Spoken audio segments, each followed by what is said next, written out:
Hi everybody, I'm Joe. Thanks very much for visiting my channel today. I'm here with a replay of a match that I had against Jund recently. We're here with the opening hands. On my side of the table, it looks pretty great. 3 lands, all blue sources. Spreading Seas and Silvergill, draw some cards, deal some damage, take opponents off of their colors, Dismember, get rid of some threats, and Merrow Reejerey to buff everybody. Looking pretty solid. That's going to be a keep. On the opponent's side, also looks extremely solid. 2 fetch lands to fix their mana.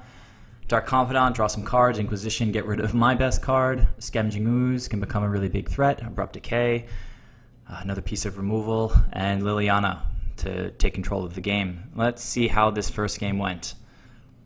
The opponent won the die roll. He's choosing to keep. I chose to keep as well. He's probably going to start off with that Inquisition of Kozilek. I'll reveal my hand to the opponent, and he's going to choose to take Spreading Seas since he's on only 2 lands. And because it draws me a card, he wants to keep my resources limited. Fortunately, I drew into a AEther Vial. That's great. Great play for turn 1. The opponent draws into a Tarmogoyf. His hand continues to develop nicely. He'll use his second fetch land, going all the way down to 14, and plays a Dark Confidant. So for my turn, rather than let the opponent get way ahead with Dark Confidant, I'm going to choose to pay 4 life and use the Dismember. I'll get my creatures on the board with the help of AEther Vial starting next turn. The opponent draws more removal in the form of Seal of Fire. Unfortunately, with his 2 lands, he's going to be able to use Abrupt Decay to deal with my AEther Vial. So that slows my roll a little bit. This second Merrow Reejerey provides some hope that I will be able to just drop the rest of my hand. The opponent knows about a bunch of these cards. I've been a little lazy about hiding them.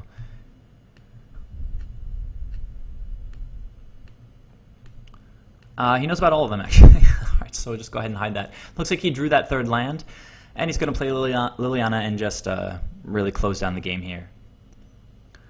For my turn, I'll untap and draw Mutavault. That's a pretty decent draw at this point, acting as a creature and a land. I kind of need both at this moment. That extra island off the Silvergill is a little bit superfluous, though. Okay, the opponent continues to draw very well, hitting a 4th land, also a man land, after my Mutavault. So they're going to tap 2 and play a Tarmogoyf, who's a very big boy right now. Let's go ahead and actually take a Tarmogoyf count.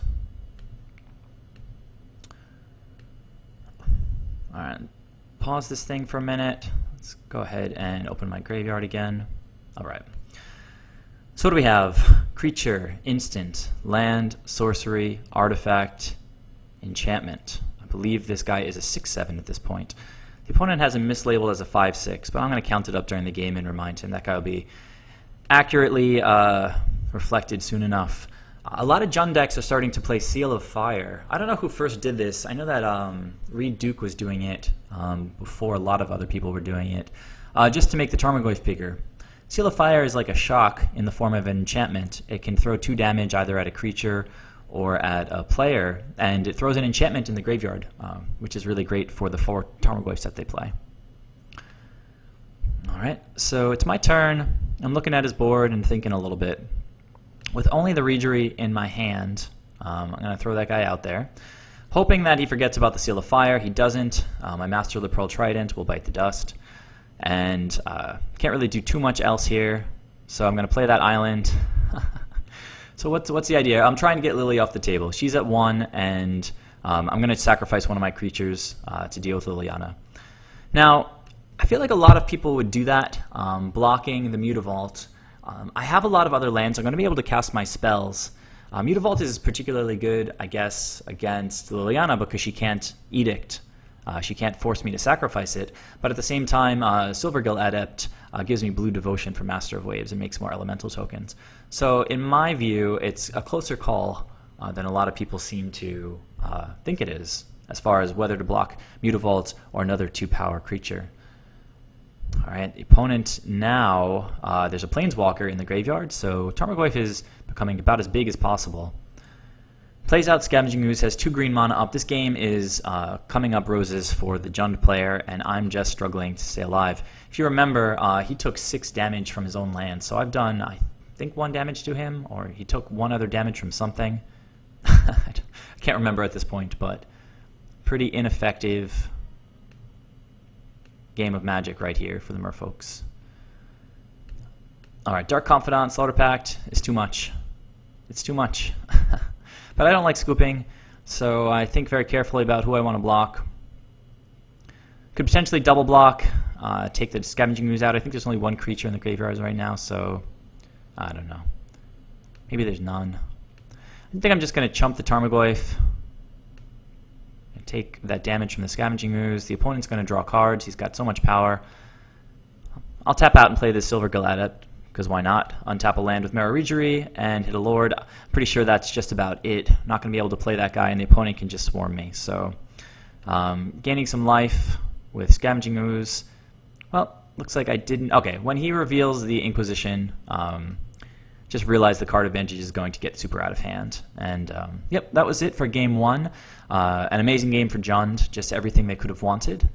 Let's go ahead to game 2. See how I fared in that one. Okay, opening hands, the opponent went straight down to 6. Didn't get to see what his 7 were, but I have to assume it's pretty terrible. On my side, looks pretty decent. I've got 3 Merfolk and Counterspell. On the opponent's side, 3 Raging Ravines. This is an excellent example of a terrible sort of variance ruined hand that Jund can have to deal with sometimes. They play so many lands that come into play tapped. And a lot of lands that don't make black when all of their spells, most of their crucial spells are black. So I have to imagine that's going to be another mulligan there. The opponent goes down to 5, and that looks like a solid 5. They scry and put a land onto the bottom. It's a little bit risky, but either way, we'll see how it goes. I'm going to lead with Minamo. The opponent draws into a land, so it's a good move for them to scry away that other land. They start off with Thoughtseize, go down to 18, and they take away my Silvergill. Very sad. And they know about the Dispel now. I draw into a Spreading Seas. I can't ask for much more than that on my second turn. Having already seen the Merrow Reejerey, I don't lose anything by revealing it and playing the Wanderwine Hub untapped. I'm going to play the Spreading Seas on this Blackleaf Cliffs, hopefully setting him back a little bit on his development. Opponent draws a Maelstrom Pulse. That's a pretty great card, facing down 2 Merrow Reejereys. And not knowing what the opponent has in hand, I go ahead and run out this first Reejerey. Unfortunately, he does have the Kolaghan's Command. We can't play around that on a mulligan to 5. You know, his choice between leaving 3 lands untapped or just playing a creature. So we'll see here. Unfortunately, the Reejerey is going to get dealt with, and I'll have to discard a land, or sorry, discard a card, which I think at this point is going to be a Dispel. Since the opponent is using his Kolaghan's Command here, I can't imagine he's got too many more of those in his hand. Again, having mulligan to 5. So what has the opponent seen here? He's seen that. Now he's seen that. I discarded the Dispel, and he's... Let's see, alright, so he knows about this 1 Reejerey in my hand. Play a Master of Waves, and with the Spreading Seas I get 2 Elementals, developing my board nicely. Unfortunately, the opponent has all the answers still, and with this Dark Confidant in hand, is threatening to take over the game with card advantage. So for my turn, looks like I draw a land, and I'll be able to throw out both of these creatures. It's a pretty decent top deck. And my computer is running a little bit slow these days while recording these videos. You'll see these lands tapping very slowly. Fortunately, it doesn't slow down the overall pace. It just looks a little bit ugly. Alright, so the opponent played out a Kalitas, Trader of Get, rather than Dark Confidant. Kalitas can also generate a ton of value in combination with all of the removal spells that Jund plays. Basically, on top of getting rid of one of my creatures, he also gets a zombie every time he kills one of my dudes. Also makes combat a little bit tricky. So I'm looking to draw a Merfolk here to get some Reejerey triggers, and that's a fantastic Merfolk. At this point I need to force whatever advantage I have. With Island Walk though, I can attack with both of these guys. I don't have to tap the Kalitas to get in full damage. Opponent's gonna... he thinks he takes 6, but I remind him that it's 8. I'm threatening lethal, but the opponent just drew a great card in the form of Abrupt Decay. Don't know why he's main phasing this exactly, but he is. Makes a zombie, attacks for 3. That's gaining 3 with lifelink, putting me on the back foot. So that turn, the opponent played an Abrupt Decay and followed up with Dark Confidant, a pretty powerful turn for the opponent. I continue to draw well, though, with this Reejerey on the board. I'm going to be able to play this Harbinger, bounce the Colitis, and tap the zombie, forcing the opponent to the decision of whether or not to block with the Dark Confidant. Alright, so I'm going to tap that zombie so he can't block. Bounce the Colitis, nice tempo play, and swing with my 2 3/3s. Doesn't block, takes 6, goes down to 6, and draws a land. Probably not going to be able to help him. I think that the opponent scooped at this point, and he did. So we got there on the opponent's mulligan to 5. Let's see how game 3 went. I have to say that was a really potent mulligan to 5 for the opponent. For the third game, he's got 4 lands, a 1, 2, and 3 drop. It's a very nice curve. He's hoping to draw into more gas, though. On my side of things, I also have 4 lands. However, well, one of them is a man land, just like the opponent's side of things. I have 2 card draw spells, however, and a Lord and 2 creatures. Things are looking great on my side. Let's see who draws more gas faster. The opponent's going to start with a fast land and Inquisition. Going to hit me pretty hard, taking away my Silvergill Adept. For my turn, I draw a 5th land. Certainly not great. Play an island and pass back to the opponent. They draw into a Scavenging Ooze. Currently, they're drawing better than I am. Tarmogoyf as a 2/3. It's probably going to get pretty big with this Spreading Seas in the graveyard. Oh, I'm sorry. He took my Spreading Seas, not the Silvergill. So he currently knows about this Silvergill still in my hand, and he knows about one of these islands. So I'll go ahead and play out the Silvergill, revealing the creature that he already knows about, Lord of Atlantis, and drew into a Harbinger of the Tide. So things are starting to go pretty well on my side of things.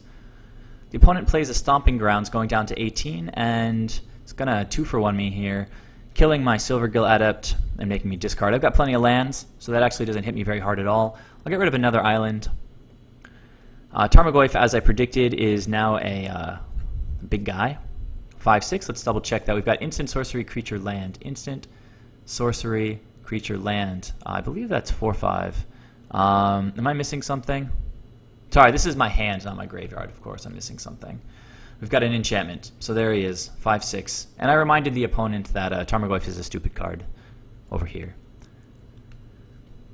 So for my turn, pretty decent draw. I hit a Relic of Progenitus. That's one of my sideboard cards. So for my turn, Harbinger of the Tides, easy choice. Get that Tarmogoyf off the battlefield, and I'll follow up with Relic of Progenitus. Okay, strong plays by Jund, and strong plays by me to follow up. The opponent, as you can see, has a handful of gas, though. Let's see how he chooses to play it. I'm going to start off with Thoughtseize, going down to 16, after putting Raging Ravine into play tapped. I'll reveal the 3 remaining cards in my hand, and the opponent's going to choose to get rid of my Island Walk Lord. Interesting choice, I think. Merrow Reejerey, once I have lands out, is actually pretty powerful. Potentially more powerful in this situation than the Island Walk Lord, since I don't have any Spreading Seas in play.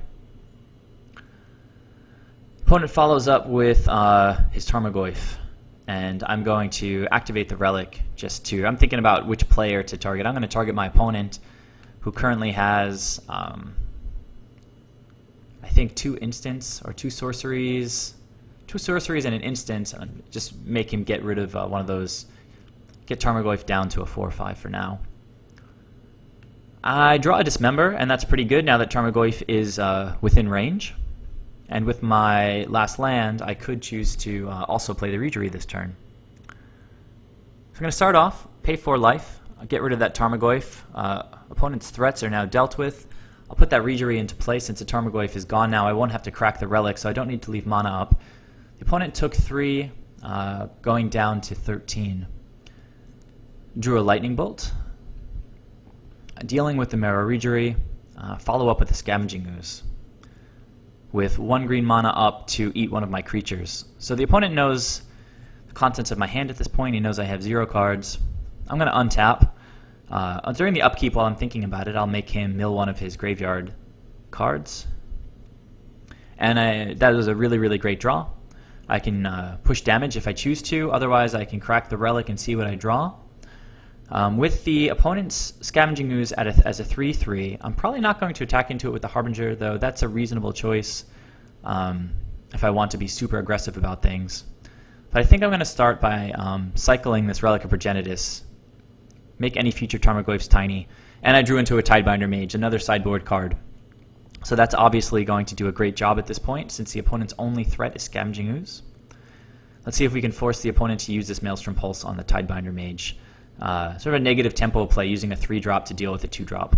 But he draws another Scavenging Ooze. That was a great draw on his part as well. So that Tidebinder Mage is dealt with. He's going to go ahead, play, let's see. He dealt with the Tidebinder Mage, and he eats another creature. Scavenging Ooze is going to grow to a 4/4, but he's still tapped. So I'm going to get to push some damage this turn. For my draw step, I hit a Master of the Pearl Trident. Really great at this point. All I want is creatures. Just close this thing out. And swing for 6. The opponent's going to go from 13 down to 7. So they untap and hit a 4-drop with their 4 lands. I can't imagine he was unhappy to see Kalitas. I'll take 4, going from 11 down to 7. This is a pretty tight race here. Cavern of Souls, not an optimal top deck, but I do have that other Lord in hand, and can play that Lord, and I'll have 2 4/4s in Mutavault and Harbinger of the Tides to put the opponent to whether or not he wants to chump with Kalitas. Alright, so swinging with the 2 4/4s, actually threatening lethal, he's going to have to chump block with the Kalitas.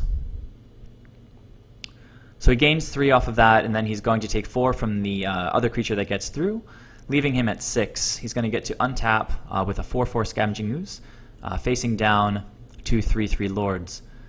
The opponent continues to draw extremely well, hitting a Terminate. Let's see how he plays this turn out.